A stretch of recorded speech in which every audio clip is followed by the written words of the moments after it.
کر رہا ہوں. کلاس آپ کی 2 منٹ میں سٹارٹ ہو رہی ہے.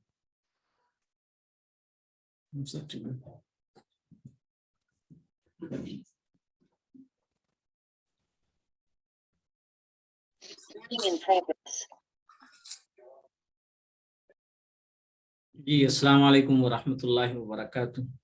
کلاس سٹارٹ ہو گئی اور کلاس سے پہلے ایک بات سمجھ لی جائے کہ جو لوگ بعد میں جوائن ہوتے ہیں وہ سلام نہ کریں، کیونکہ سلام جہاں پر دین کی بات چل رہی ہو یا علمی مذاکرہ ہو، دینی مذاکرہ ہو، کلاس چل رہی ہو، وہاں پر بعد میں آنے والے یا جوائن ہونے والے سلام بالکل نہ کریں.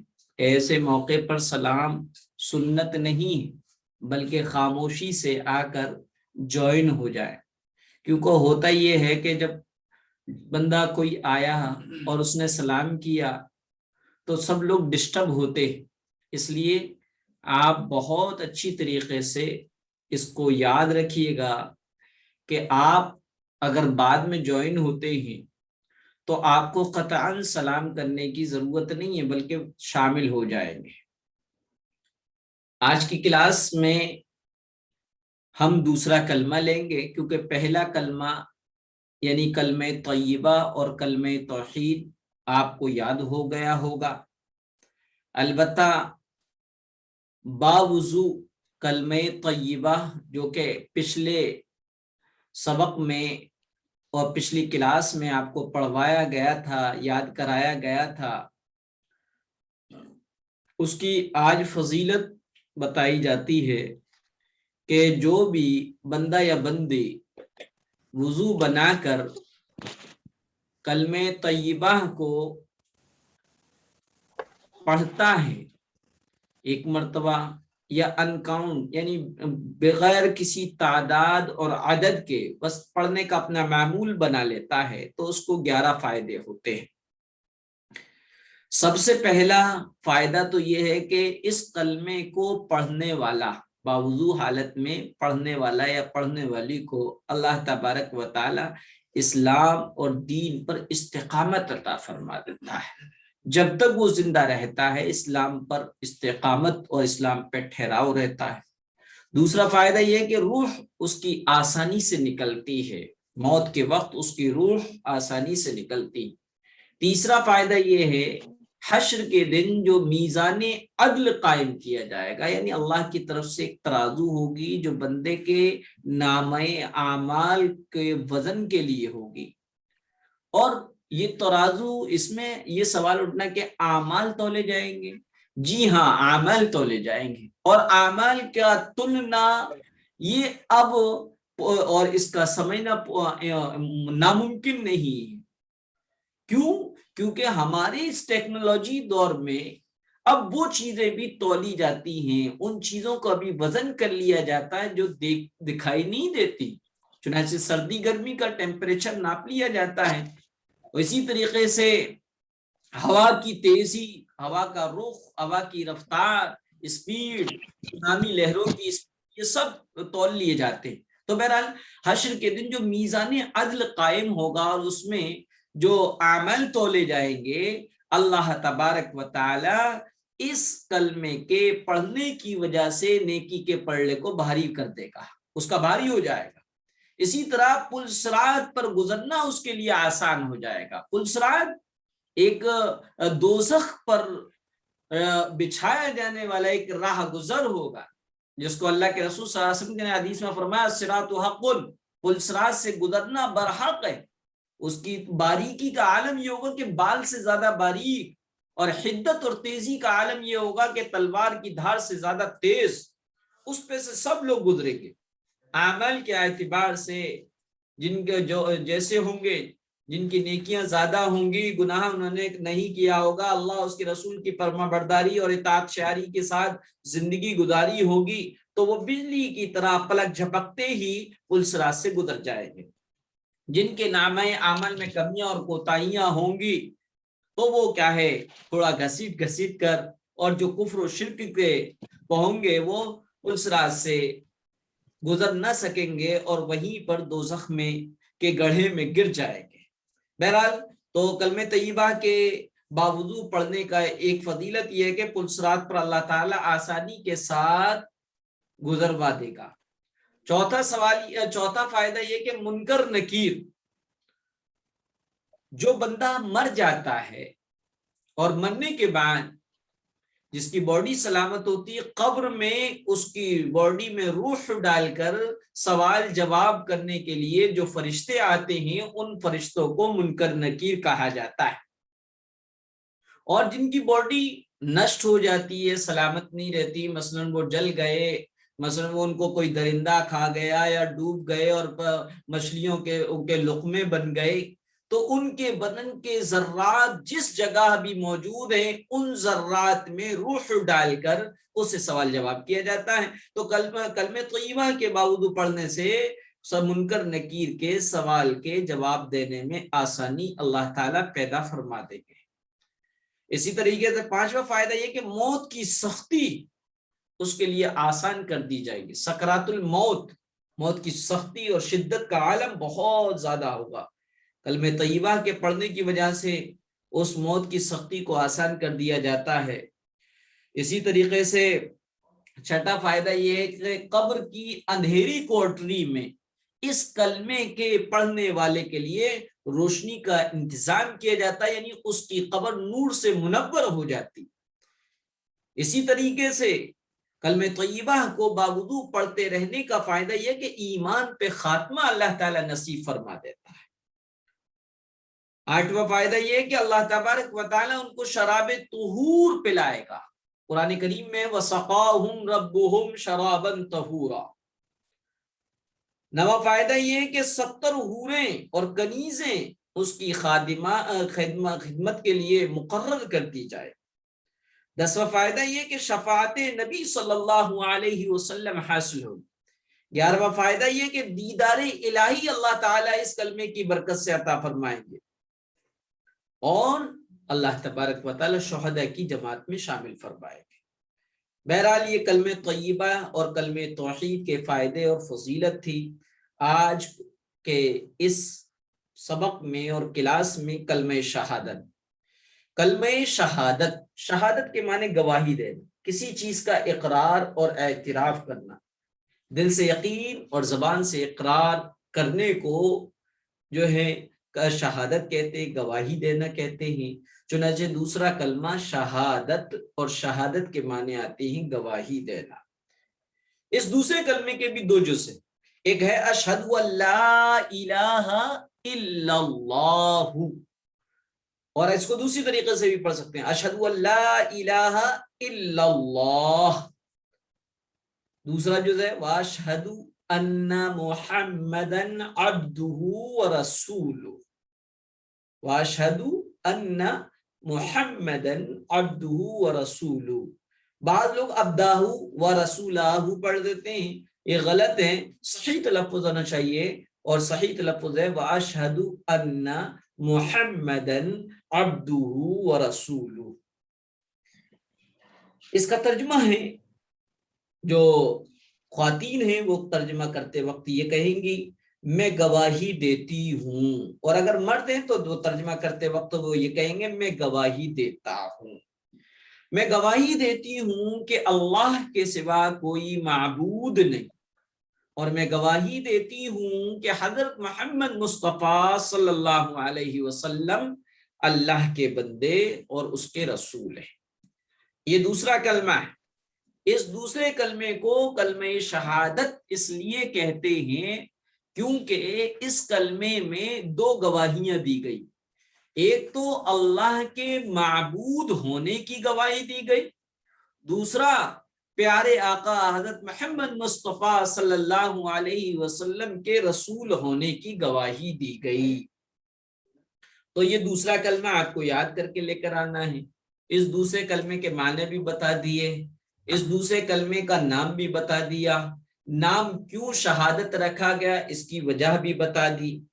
اب چونکہ آپ کے اس دینی کورس میں بہت ساری چیزیں اور بھی شامل ہیں، کلمہ تو چونکہ عقائد میں آتا ہے، اب آپ کو قرآن کریم سے متعلق کم سے کم اتنی صورتیں بھی یاد کرانی ہیں اور اس صورتیں کتنی، حفظ سورہ، قرآن کریم بھی آپ کی اس کلاس میں شامل ہے، اور اس میں یہ ہوگا کہ صرف ہم چند صورتیں آپ کو یاد کرائیں گے۔ چنانچہ حفظ سورہ کسے کہتے ہیں، اس کو لکھ لیجئے ڈیفینیشن، قرآن کریم کی کسی صورت کے یاد کرنے کو، قرآن کریم کے کسی بھی صورت یا صورت کو یاد کرنے کو حفظ سورہ کہتے ہیں، حفظ سورہ کہتے ہیں۔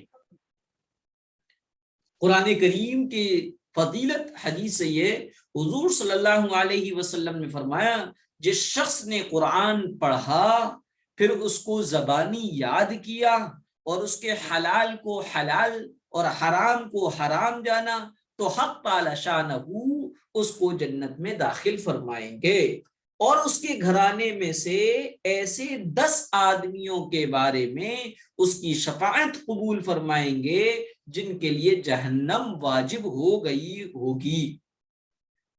قرآن اللہ تعالی کی کتاب ہے، اس کو پڑھنے پر بے شمار ثواب ہے، اس کو یاد کرنے کی بھی بڑی فضیلت ہے۔ حضور صلی اللہ علیہ وسلم کا ارشاد ہے کہ قرآن کا حافظ جس کو یاد بھی اچھا ہو اور پڑھتا بھی اچھا ہو، اس کا حشر قیامت کے دن ان معزز فرما برداروں فرشتوں کے ساتھ ہوگا جو قرآن کریم کو لوح محفوظ سے نقل کرنے والے ہیں۔ حضور صلی اللہ علیہ وسلم نے فرمایا جس کے دل میں قرآن کا کوئی بھی حصہ نہیں ہے، یعنی جس کو ایک سورت بھی یاد نہیں، ایک آیت بھی یاد نہیں، وہ ویران گھر کی طرح ہے۔ جس طرح گھر کی آبادی اور رونق رہنے والوں سے ہوتی ہے، ایسے ہی انسان اور مومن کے دل کی رونق و آبادی قرآن کو یاد رکھنے سے۔ جس کو جتنا حصہ قرآن کا حفظ ہوگا، بنا دیکھے یاد ہوگا، زبانی یاد ہوگا، اس کو اسی کے بقدر جنت کے درجات حاصل ہوں گے۔ لہذا قرآن کریم کو حفظ کرنا چاہیے، کم از کم اتنا تو ضرور یاد ہونا چاہیے کہ جو نماز کے لیے ضروری ہے، اتنا تو یاد ہونا چاہیے جس سے ہم 5 وقت کی نماز میں پڑھی جانے والی صورتوں کو پڑھ لیں۔ لہذا چنانچہ قرآن کریم کی اسٹارٹنگ ہوتی ہے تعوذ سے۔ تعوذ کسے کہتے ہیں، لکھ لیجئے گا، اعوذ باللہ من الشیطان الرجیم۔ اس کا تلفظ بھی آپ کو یاد رکھنا ہے، کوئی ایسے پڑھتے ہیں اعوذ باللہ من الشیطان الرجیم، الرحیم بھی پڑھ دیتے ہیں، تو پہلے تو آپ کا تلفظ صحیح ہونا چاہیے، اعوذ باللہ من الشیطان الرجیم۔ اس کو کہتے ہیں تعوذ، اس کا نام کیا ہے، تعوذ۔ اور پھر اس کے بعد بسم اللہ الرحمن الرحیم، اس کو کہتے ہیں تسمیہ۔ تو دونوں کے نام یاد رکھنے، تعوذ کہتے ہیں اعوذ باللہ آخر تک، تسمیہ کہتے ہیں بسم اللہ کو آخر تک۔ بسم اللہ الرحمن الرحیم، بعض لوگ اس میں غلطی کرتے ہیں، بسم اللہ الرحمن الرحیم، یعنی نون کو بڑھا دیتے ہیں، پڑھتے ہیں بسم اللہ الرحمن الرحیم، یہ بالکل غلط ہے۔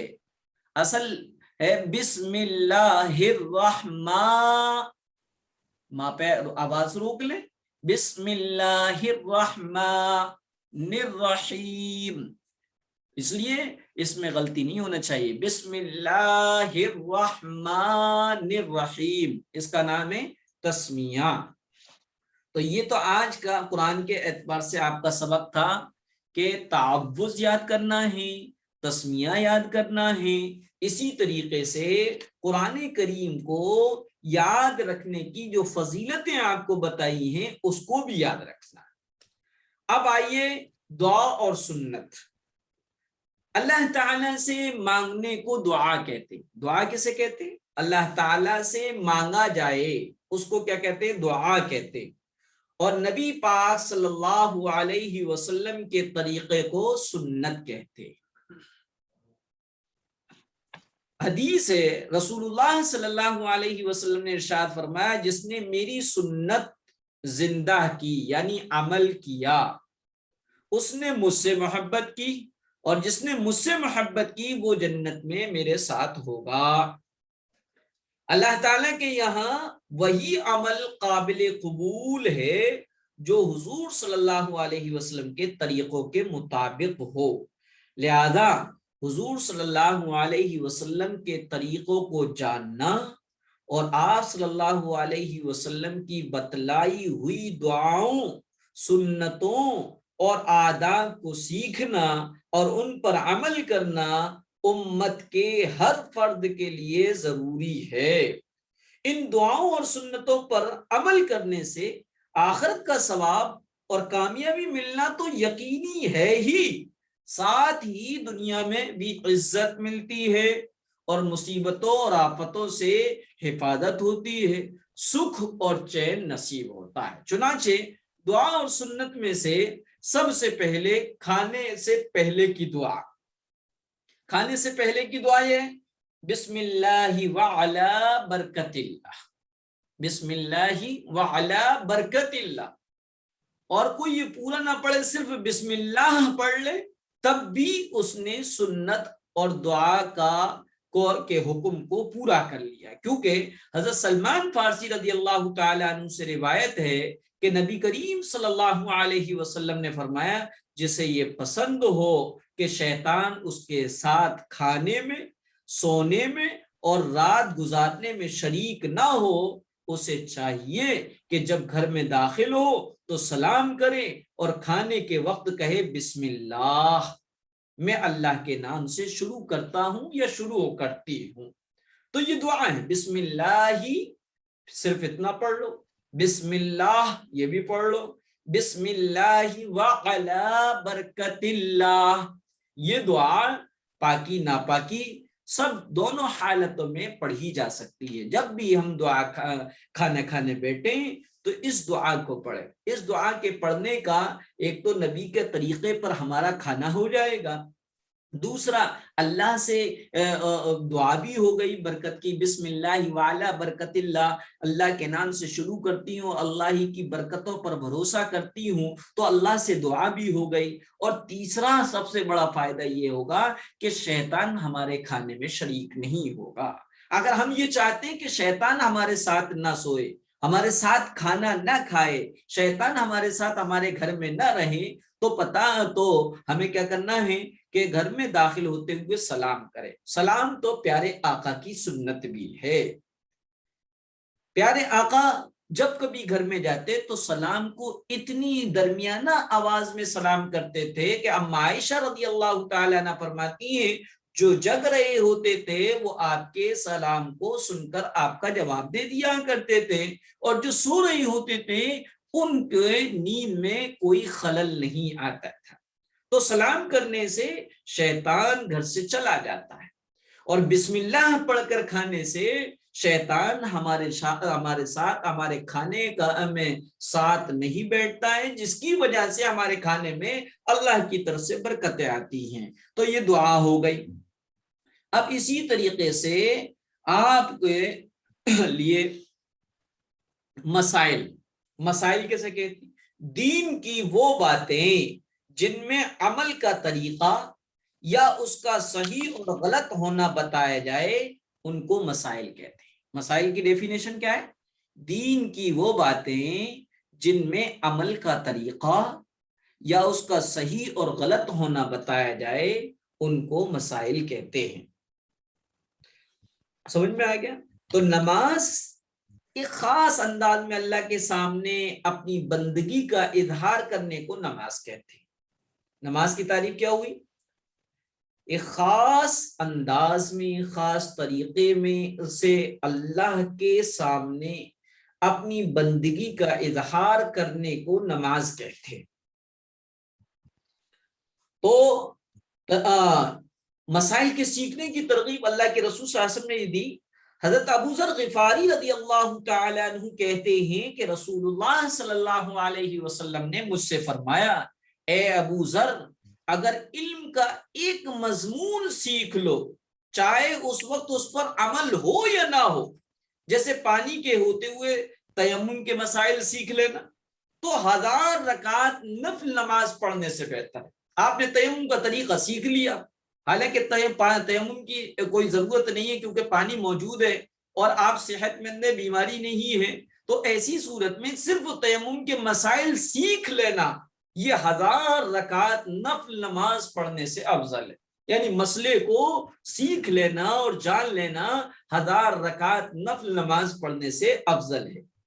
رسول اللہ صلی اللہ علیہ وسلم نے فرمایا اللہ تعالیٰ نے 5 نمازیں فرض کی ہیں، جو شخص اچھی طرح وضو کرے اور وقت پر نماز پڑھے، رکوع بھی اچھی طرح کرے اور خشوع سے پڑھے، یعنی اللہ تعالیٰ کے سامنے جھکتے ہوئے، ڈرتے ہوئے، لرزتے ہوئے، کپکپاتے ہوئے پڑھے، تو اللہ کے ذمہ ہے کہ وہ اس کی مغفرت کرے، اور جو ایسا نہ کرے اس کی اللہ پر کوئی ذمہ داری نہیں، چاہے مغفرت کرے چاہے عذاب دے۔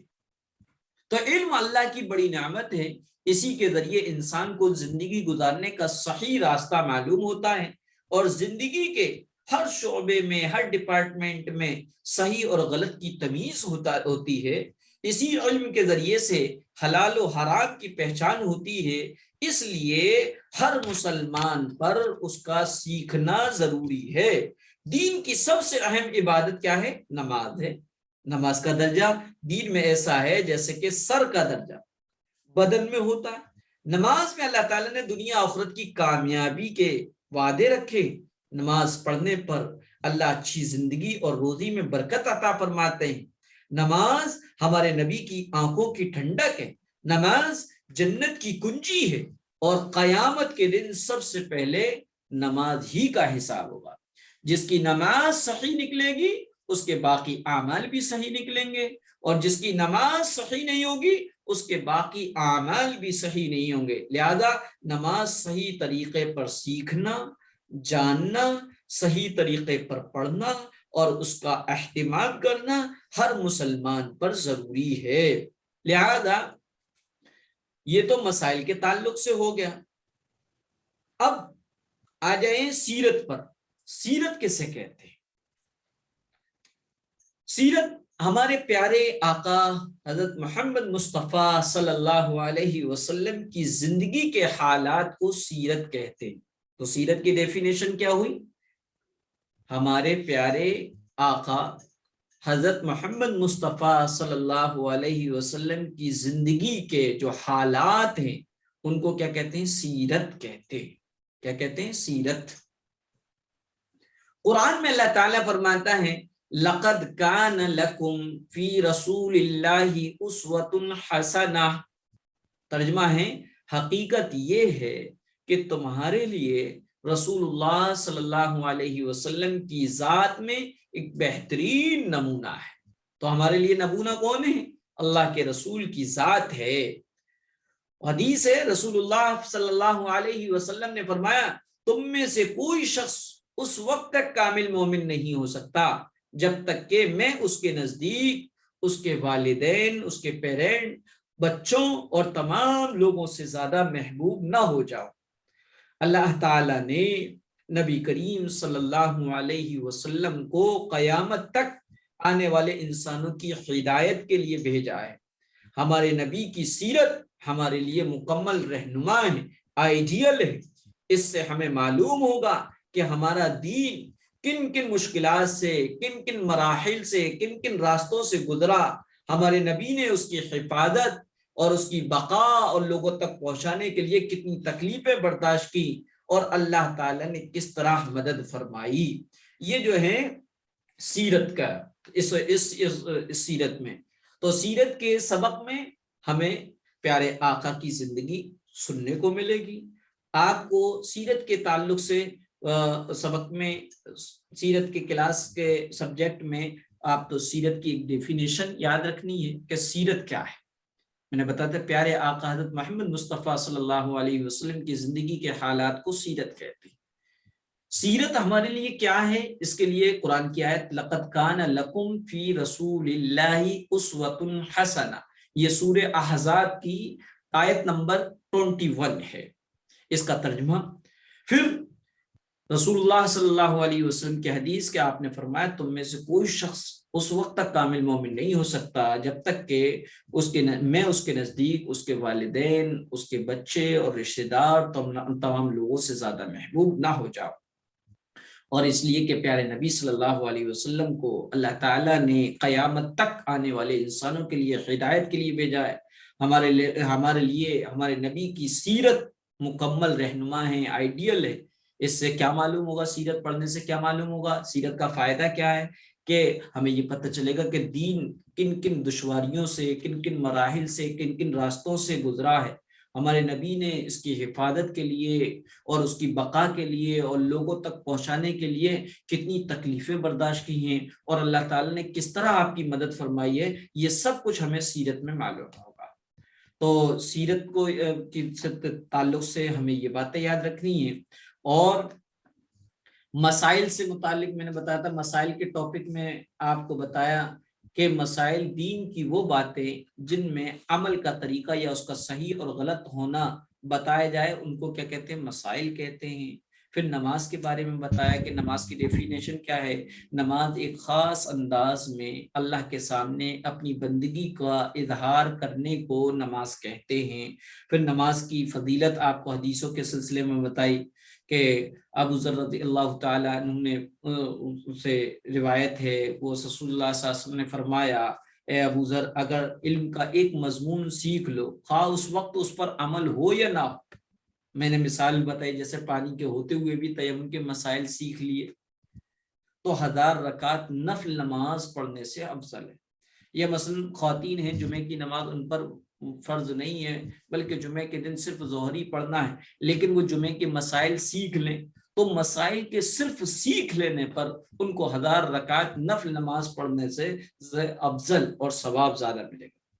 اسی طریقے سے رسول اللہ صلی اللہ علیہ وسلم کی حدیث نماز سے متعلق میں نے بتائی کہ 5 نمازیں فرض کی ہیں۔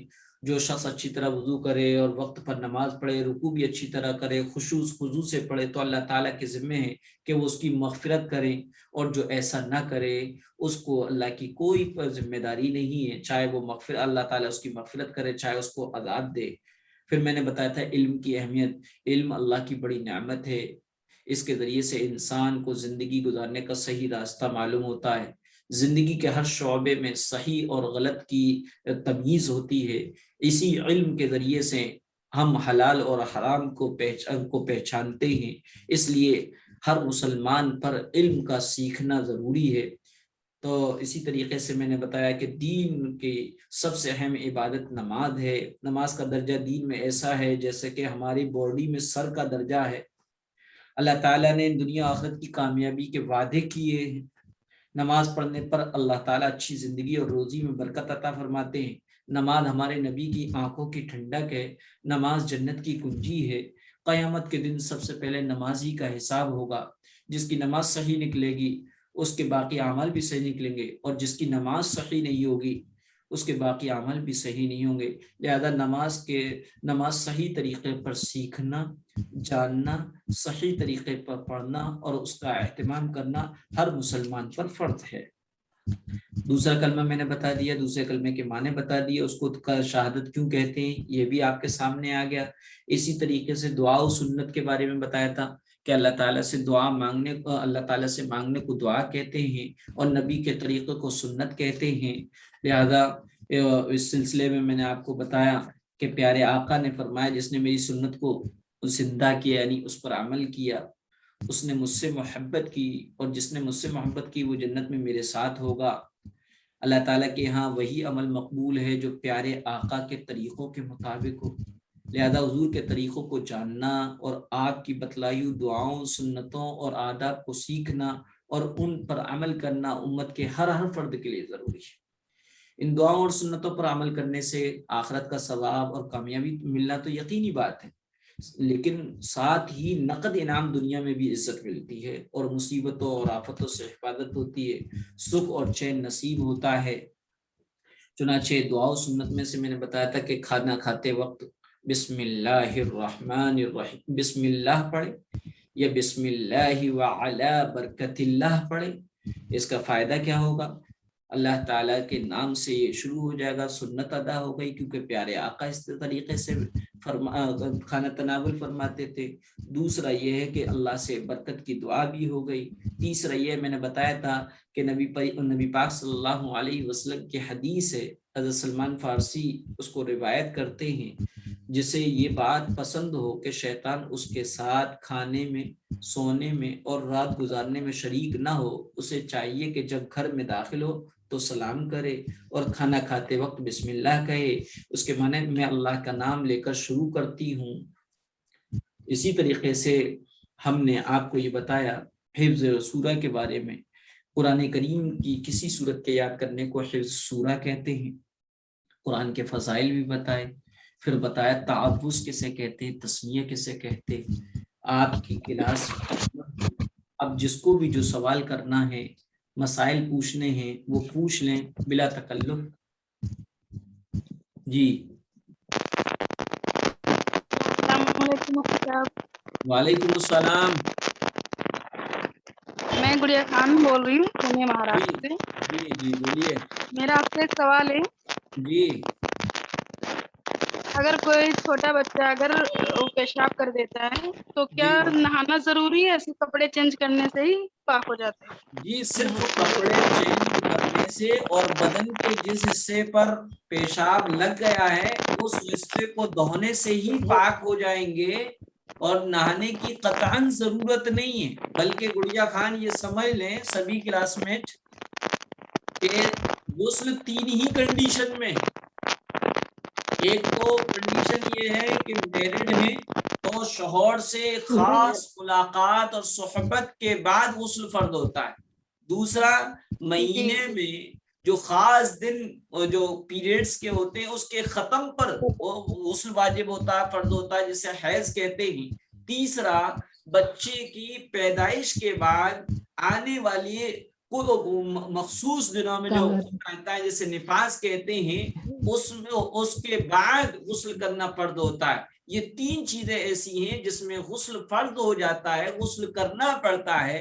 اس کے علاوہ چھینٹے آ جائیں، بچہ پیشاب کر لے، یا بچہ کوئی اور کچھ، اگر جیسے بچہ ناپاک ہوتا ہے، پیشاب کر دیتا ہے، اگر اس کو گود لے لیں تو؟ ہاں اگر بچے کو آپ نے گود لیا ہے اور بچہ پیشاب میں گیلا نہیں تھا بلکہ خشک تھا، دھلایا نہیں تھا ہم نے، اس کا پیشاب ویسے ہی سوکھ گیا اور آپ نے اس کو گود میں لے لیا، تو آپ کے کپڑے ناپاک نہیں ہوں گے، اس وقت تک ناپاک نہیں ہوں گے جب تک کہ مطلب کہ کپڑے پر پیشاب کا اثر نہ آ جائے۔ اور گڑیا خان یہ بھی سمجھ لیجیے گا، بعض لوگ یہ کہتے ہیں کہ دودھ پیتے بچے کا پیشاب ناپاک نہیں ہوتا، بلکہ پیشاب اگر بچہ کر لے تو گیلے ہاتھ سے اس کو پھیر لیتے، بلکہ ذرا سی جگہ میں بچے نے پیشاب کیا ہوتا گیلا ہاتھ کر کے اس پہ پھیر لینے سے اس کا مطلب یہ کہ پورا کپڑا ہی جہاں تک پھیرا وہ بھی ہاتھ ناپاک کر لیا، ہاتھ بھی ناپاک کر لیے۔ پیشاب چاہے بڑے کا ہو چاہے چھوٹے کا ہو ناپاک ہے۔ پیارے آقا کی گود میں 4 خوش نصیب بچوں نے پیشاب کیا، آپ نے پانی منگا کر اپنے کپڑوں کو دھویا اور پھر اس کے بعد نماز پڑھائے۔ تو پتہ چلا کہ پیشاب اگر بچہ کر لے تو جس کپڑے پر پیشاب کا داغ پیشاب لگائے، بدن کے جس حصے پر پیشاب لگائے اس حصے کو اور کپڑے کو دھو لیا جائے، پاک ہو جاتے ہیں۔ اور اگر وضو ہو تو وضو پر بھی کوئی فرق نہیں پڑتا ہے۔ جی جی ایک اور سوال ہے آپ سے۔ جی کہیے، کیجیے۔ جیسے کہ نماز پڑھتے ہیں تو کبھی کبھی اگر وضو ٹوٹ جائے تو کہتے ہیں جہاں سے وضو مطلب 4 رکعت اگر پڑھ لی یا بیچ میں 2 رکعت پڑھ چکی ہے سنت یا فرض، تو وہیں سے وضو کر کے نماز پڑھ سکتے ہیں، ایسا میں نے سنا تھا۔ جی جی جی یہ کیا ہے، ایسا ہے، لیکن بیٹر یہی ہے کہ جس رکعت میں یا جس رکن میں وضو ٹوٹا ہے اسی وقت نماز توڑیں اور وضو کرنے چلی جائے، اور پھر وضو کر کے آنے کے بعد آپ جو ہے شروع سے نماز پڑھیں، یہ بہتر ہے۔ لیکن آپ مثلا 4 رکعت کی نماز پڑھ رہی تھی، ابھی دوسری رکعت میں تھی کہ آپ کا وضو ٹوٹ گیا، اب آپ وضو کرنے جا رہی ہیں، لیکن شرط یہ کہ آپ نے کسی سے بات نہ کی ہو وضو کرتے ہوئے میں یا راستے میں جاتے ہوئے، وضو کر کے آپ واپس آئیں تو وہیں سے اپنی نماز کو 2 رکعت اور پڑھ لیں، لیکن اس کے لیے شرط یہ کہ آپ نے کسی سے بات نہ کی ہو۔ جی پتا ہے۔ ٹھیک ہے، جزاک اللہ۔ جی جی السلام وعلیکم السلام۔ جی مفتی صاحب، میرے بھائی کا ہے اس سے انجینئرنگ کو لیا تھا، لیکن ابھی سیکنڈ ایئر میں ہے، پر اس میں وہ خوش نہیں ہے، اور ابھی دوسری فیلڈ میں اس کو جانا ہے، اس لیے وہ ریپیٹ ایگزام بھی دیا ہے، لیکن ہماری فائنینشیل کنڈیشن بھی کم ہے اور اس کو مارکس بھی زیادہ اچھے نہیں ہے، اس لیے پھر چینج کروں یا نہیں، اس لیے اس نے استخارہ کیا تھا۔ پھر استخارے میں اسے نظر آیا کہ وہ اپنے پرانے والے کالج میں دوستوں کے ساتھ ٹائم پاس کرنے کے لیے گیا ہے، تو پھر اس کو فیلڈ چینج کرنی چاہیے یا نہیں؟ خواب بس پہلے ہی دن استخارہ کیا، ایک ہی دن استخارہ کر کے چھوڑ دیا؟ ہاں اچھا، تو اس کو جو ہے خواب میں جو دیکھا ہے کہ اس نے اپنے فرینڈ سرکل میں گیا اور ٹائم پاس کر رہا ہے، تو اس سے اشارہ یہ ہے کہ اگر کوئی بڑا نفع نہ ملے تو چھوٹے نفع کو اختیار کر لے، یعنی جو ارادہ تھا، جو پرپس تھا، اس میں کسی وجہ سے نہیں ہو رہا تو اس سے کم درجے میں حاصل کر لی، بالکل چھوڑے نا۔ اسی لیے پریشان تھا اس کے ساتھ، وہ جس فیلڈ میں ہے نا اس میں کریئر زیادہ نہیں ہے، اس لیے وہ بڑا کرنا چاہتا ہے، اسی لیے پریشان ہے، اسی لیے استخارہ کیا تھا۔ اچھا اچھا، جس فیلڈ میں وہ ہیں اس میں زیادہ پریشانی ہے؟ ہاں، اس میں کریئر کم ہے نا، اسی لیے وہ پریشان ہے، پھر دوسرے اچھے فیلڈ میں جانا چاہتا تھا، لیکن فائنینشیل کنڈیشن کی وجہ سے پرابلم ہے۔ جی جی جی جی۔ اور ابھی 2 دن میں وہاں پہ ایڈمیشن کے لیے فرسٹ راؤنڈ ہے، پھر جاؤں کہ نہیں اس کے لیے بھی وہ اس نے استخارہ میں یہ کیا۔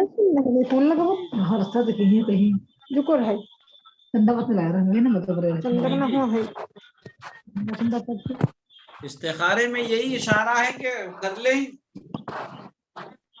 اور کوشش کرتے رہیں اور اللہ پہ بھروسہ رکھیں، کوشش کے بعد نتیجہ نہ آئے تو سوچ لیں کہ اللہ تعالیٰ کو منظور نہیں تھا، لیکن کوشش لازمی ہے۔ جی ہلو، السلام علیکم۔ وعلیکم السلام۔ جی میں یہ پوچھ رہی تھی کہ ہم کو یہ پتہ ہی نہیں چل پاتا ہے کہ نبی صلی اللہ علیہ وسلم کی پوری صبح سے شام تک وہ کیا کیا کرتے تھے اور پورے جی سنت کیا ہے، تو اس کی کوئی بک ہے کیا؟ جی بک بھی آتی ہے، اور میرا آج جو میں نے کلاس لی ہے آپ کو، تو میں سنتوں کے ساتھ آپ کو بتاؤں گا، کم سے کم ان چیزوں کی سنتیں اور دعائیں تو ضرور آئیں گی جس کو ہم روزمرہ کرتے ہیں، کھانا پینا، ٹوائلٹ میں نکلنا اور گھر میں جانا آنا، یہ بازار میں آنا، ان کی تو میں بتاؤں گا، کلاس اسی کی چیز کی تو ہوگی آپ کی۔ جی جی، پر بک رہنے سے کیا ہے، آگے اور بچے اچھا ہیں اچھا اچھا، جو بک اور رہنے سے، جی جی، ہمارا اپنا پروگرام یہ چل رہا ہے کہ باقاعدہ آپ کے اس کورس کی بکس PDF کی شکل میں آپ تک پہنچائے۔ جی انشاءاللہ۔ انشاءاللہ۔ السلام علیکم مفتی صاحب۔ وعلیکم السلام۔ مفتی صاحب میں 30 سے چلنے والا ہے۔ جی جی کہیے۔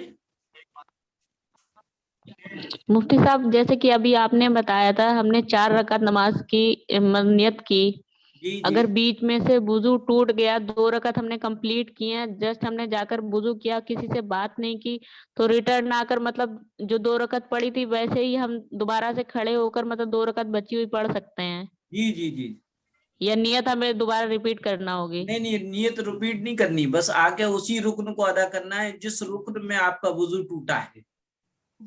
اچھا اچھا لیکن ٹھیک ہے، آپ جزاک لوگوں کے لیے اللہ۔ بیٹر یہی ہے، آپ لوگوں کے لیے انجم یہی بیٹر ہے کہ آپ دوبارہ سے جی نماز پڑھیں، کیونکہ جب آپ وضو کرتے ہیں تو سر کا مسح کریں گی، اس وقت جو ہے آپ کا سر کھل جائے گا جو کہ سطر میں ہے، ہاں اور جی، سطر کا اتنی دیر میں کھل جانا یہ بھی نماز کو توڑ دیتا ہے۔